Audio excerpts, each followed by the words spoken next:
Mga busing, may nagtatanong po sa akin, maraming mga nagtatanong, bakit daw sinusunog ang tubo? Yes, kagaya nito mga busing, sinusunog po dahil sobrang gulo.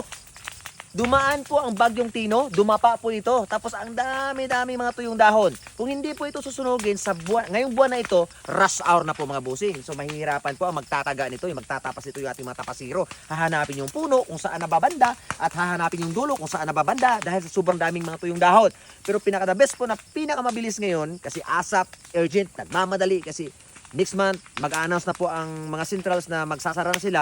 Kung hindi pa matapos yung tubo mo, bahala ka dyan, hindi ka nila iintindihin. Pag date time na talaga na isasara nila yung central nila, next year ka na naman mapakinabangan mo yung tubo mo. Kaya ito, ang pinakamabilisang gawain dito namin, kagaya nito mga busing, mahaba ang pila sa sentral, mahaba, hindi po pagdating doon ng truck, pipila pa ng ilang araw at saka ilang gabi bago po yan makakabalik dito. So ito yung pinaka-the best kasi nakikita mo na yung puno, nakikita mo na yung dulo. Yung iintindihin mo na lang yung tatagain, putulin yung puno, putulin yung dulo, saka lalagay doon sa isang tumpok. Pero kung maraming mga tuyong dahon dyan, naku, hahanapin mo pa yung puno, lilinisan mo pa yung tangkay, saka puputulin mo pa yung dulo, lalagay doon. Ang daming mikos-mikos, kuskus, balungos, ang tagal mong makaipon ng tubo.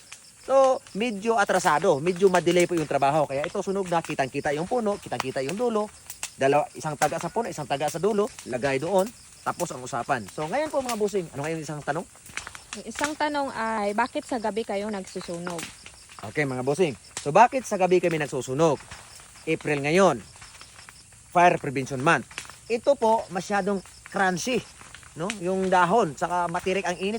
Pag may araw po mga busing, pag ito ay sisigaan, delikado po yung mga bahay dito sa paligid, baka mahagip at maubos na. Nako, problema na yun. So iiwas po tayo sa ganung pangyayari. Fire Prevention Month, safety first. Ngayon po mga busing, mas maigi po tayong magsisiga sa gabi kasi makikita po natin ang apoy.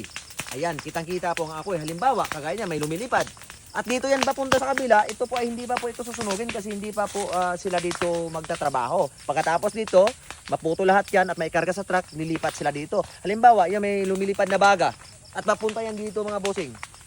Dito yan mapunta at masunog. Pag araw po yan, bago mo yan makita, ando na ang bilis, lalo na may hangin, ang bilis at hindi mo na kayang puksain yung mga apoy na yan. Pero ngayong gabi, kitang-kita yung baga. Pag pumunta rito, yan, yung nakalipad na yan, pag pumunta rito at dito siya mag-aapoy, makikita mo ay may apoy pala dito.